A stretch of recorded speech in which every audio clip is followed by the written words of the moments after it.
Oui, je vais ouvrir. Oui.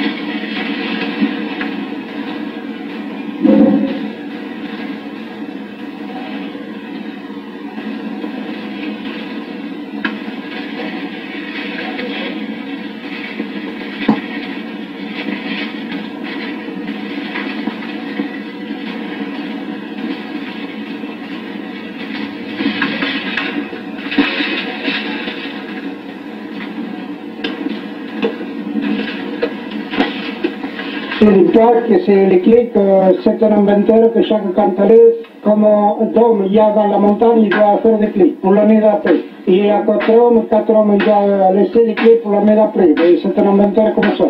Alors c'est une affaire que le cantalais, quand il se loue, il passe ça.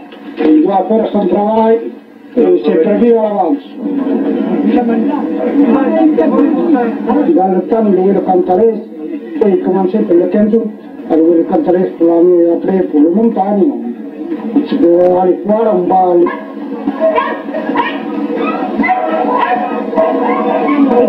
Le temps des vacances est celui que des citadins choisissent pour abandonner leurs chiens.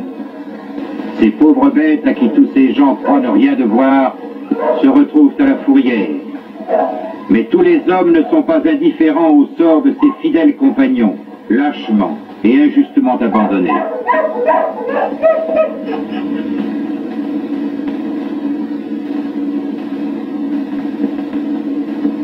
D'autres peut-être, comme celui-ci, vous diront: je crois, oui, que cette petite bête est arrivée pour me redonner vraiment ma chance. Allez, viens, viens.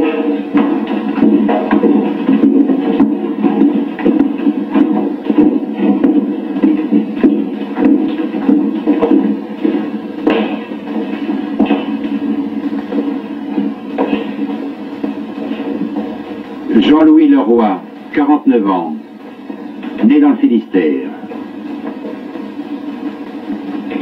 Issu d'une famille nombreuse.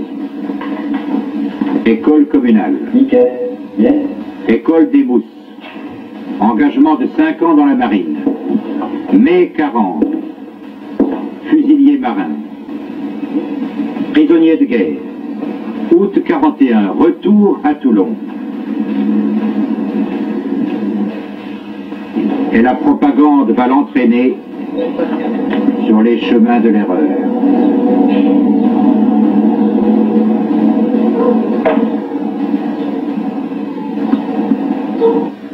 Jean-Louis Leroy s'engage dans la LVF.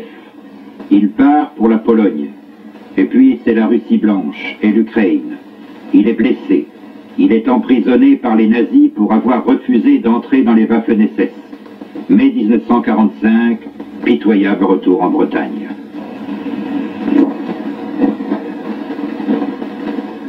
C'est ainsi que la TC-45, équipée en benne preneuse, effectue tout d'abord le décapage, puis les fouilles en rigole des pavillons.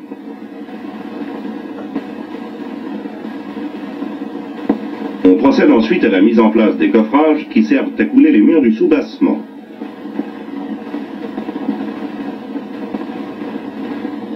Pour cette opération, la Poquelin équipée en flèche-grue avec 2 rallonges distribue les seaux à béton.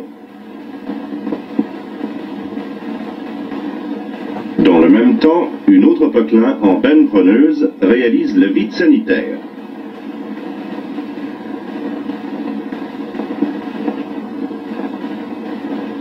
Sitôt celui-ci terminé, on coule la dalle du rez-de-chaussée. La bonne portée de l'équipement flèche-grue, alliée à la rotation totale de la tourelle, permet de reprendre les seaux et de les distribuer dans un large rayon. Bien assis dans sa cabine, qui offre une grande visibilité, le grutier, sans fatigue, dirige les différentes opérations, manœuvrant du bout des doigts les leviers de commande du treuil et de la tourelle.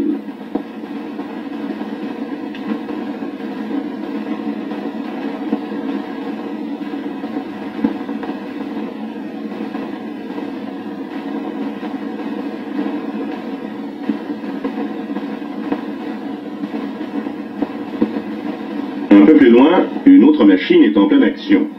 Elle décharge un camion d'éléments préfabriqués sur palettes et les dépose à pied d'œuvre.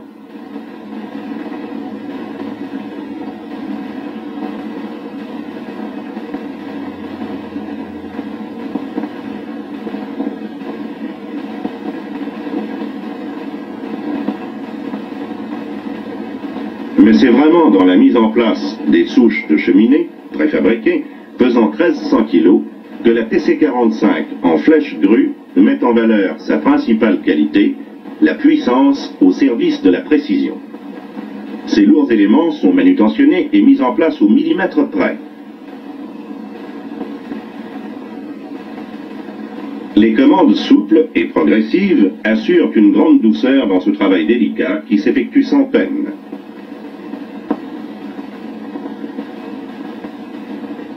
La cheminée tout entière est ainsi placée de façon parfaite, sans à-coups et dans un minimum de temps. Avec la même aisance, la grue Poquelin procède à l'enlèvement des échafaudages qu'elle va remettre en place sur la chape d'un autre pavillon.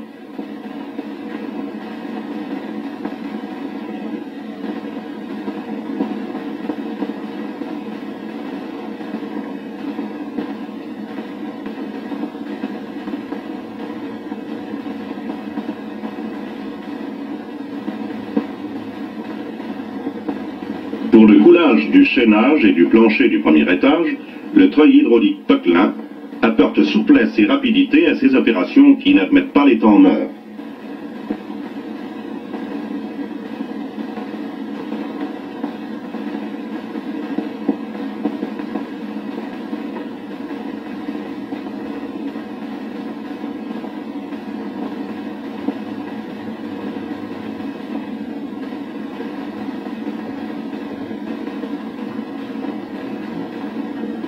La grande portée de la flèche grue alliée au déplacement instantané de la machine permet de couvrir l'ensemble des manutentions sur toute la surface du bâtiment.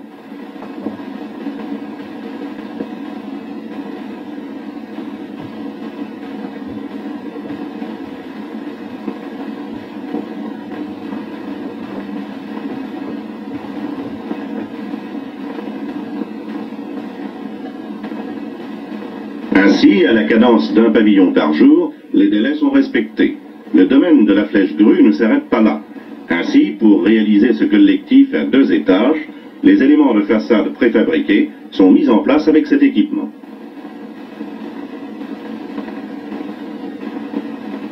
Ces panneaux de 1200 kg sont repris au sol, puis soulevés en douceur, sans à-coups, et présentés à bonne hauteur pour leur fixation. Ces opérations exigent beaucoup de précision. Celle-ci est servie par une machine très stable et un treuil de grande souplesse. Le mouflage à 2 brins, en démultipliant la vitesse de levage, fait gagner à la fois en puissance et en précision. Au millimètre près, les panneaux sont présentés à l'équipe de pose qui les encastre à l'aide d'un joint expansé. 5000 appartements seront réalisés de cette manière. La flèche grue, équipement robuste, sûr et précis, monté sur une machine bien connue pour sa mobilité, sa maniabilité et sa stabilité, donne au terme rentabilité toute sa valeur. Avec les Poquelin, l'entrepreneur dispose ainsi 8 heures sur 8, soit d'une pelle pour ses terrassements, soit d'une grue pour ses manutentions.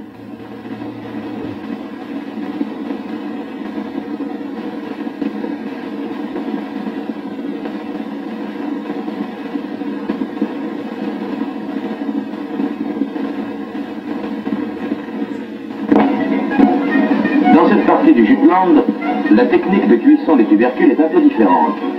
Elle s'opère dans les fermes mêmes grâce à cet appareil mobile, coopératif dans ce cas précis.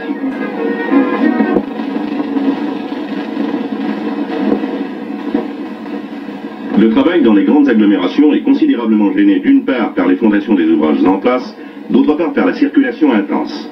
Ouvrir un chantier dans une ville exige une organisation rationnelle de toutes les phases des travaux ainsi que le recours à des techniques modernes. C'est le cas du chantier de la voie express rive droite, dont le trafic de 5000 voitures à l'heure a dû être dévié sur cette voie que les Parisiens appellent toboggan. Une fois la circulation détournée, il fallait gagner du temps puisque le chantier devait être achevé en 18 mois. Pour cela, on a fait appel à une technique récente, les parois moulées, qui apporte un gain de temps appréciable. Pour éviter d'ouvrir une large fouille béante, on creuse 2 tranchées étroites de part et d'autre de la chaussée. Ces tranchées de 0,60 m sont réalisées ici avec une GC 120, équipée d'une benne de 0,55 m de large, montée en bout du bâtillon. La benne terrasse, à commande hydraulique, coupe le terrain et assure aux parois un profil rectiligne. Voici les principales étapes de l'exécution de cette paroi moulée. Tout d'abord, la création d'une tranchée de 1,50 m de large et construction de 2 murets guides qui protégeront la partie supérieure de la tranchée et assureront un bon guidage à l'engin de forage.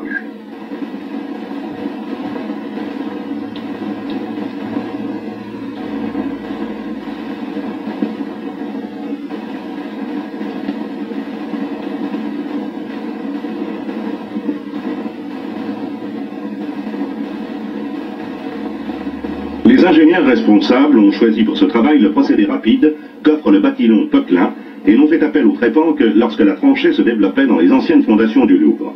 Le bâtillon Poquelin permet de forer en puissance jusqu'à 13 mètres de profondeur avec une excellente verticalité et cela grâce à la rigidité du bâti qui reporte tout le poids de la machine sur l'équipement.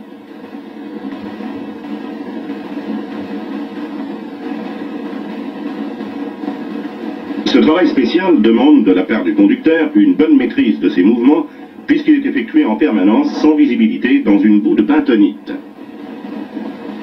Plus que la rapidité dans un travail comme celui-ci, ce qui compte c'est la verticalité des parois, donc la précision des mouvements lors du forage et ici, précision de l'hydraulique et expérience du conducteur sont primordiales. La tranchée excavée, on met en place les cages d'armature à l'aide du crochet grue. Pour cette manutention, le vérin de volet à commande instantanée permet de mettre en ligne la flèche et la pré-flèche et de gagner de la hauteur.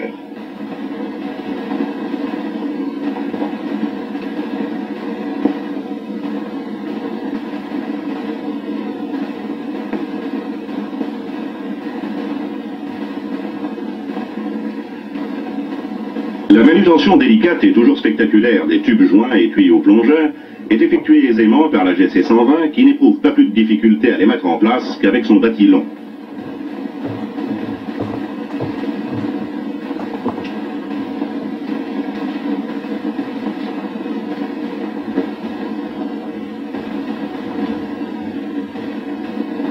Avec le tube plongeur, le béton frais, plus dense, prend la place de la boue qui est refoulée au fur et à mesure de la remontée du béton.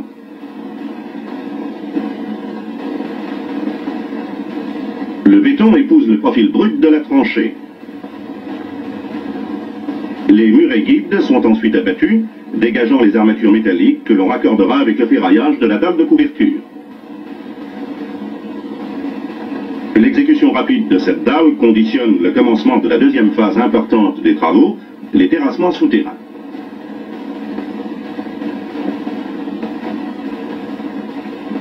Mais dès maintenant, le temps gagné par cette méthode est considérable, puisque la voûte et les pieds droits du passage souterrain sont terminés. On peut déjà reconstruire la chaussée supérieure et rétablir la circulation.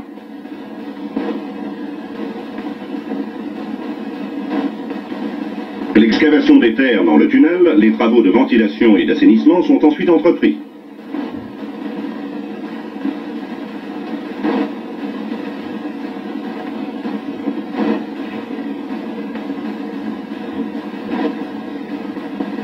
Cette technique s'applique également à des ouvrages de forme circulaire. Ici, à la porte de Bercy, on construit une station d'accumulation et de pompage, rendue nécessaire du fait de la proximité de la Seine, afin de rejeter les eaux des égouts du futur échangeur de la voie express. La présence de la nappe phréatique exige la création d'un bâtard d'eau pour effectuer la fouille au sec. Mais une couche de grès calcaire très dure a interdit l'utilisation de pales planches. C'est pourquoi on fait encore appel ici au procédé des parois moulées et l'on construit un voile de béton qui fera l'office d'un bâtard d'eau parfaitement étanche. Cette paroi circulaire de 97 mètres de circonférence sera réalisée en 20 panneaux de 10,50 m de profondeur. Une fois coulés, les panneaux seront solidarisés par un chaînage, véritable anneau de béton.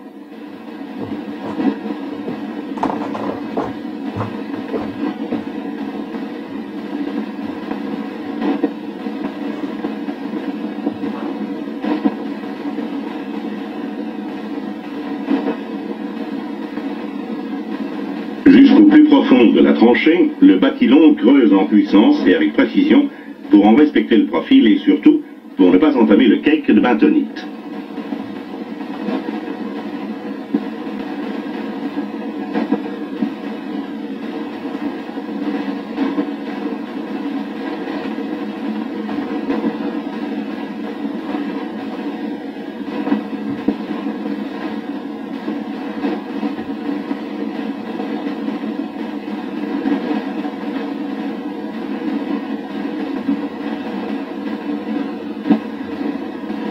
La GC120, classée en léger départé, procède au forage de chaque panneau et enlève à pleine coquille l'argile qui se trouve en dessous du banc rocheux.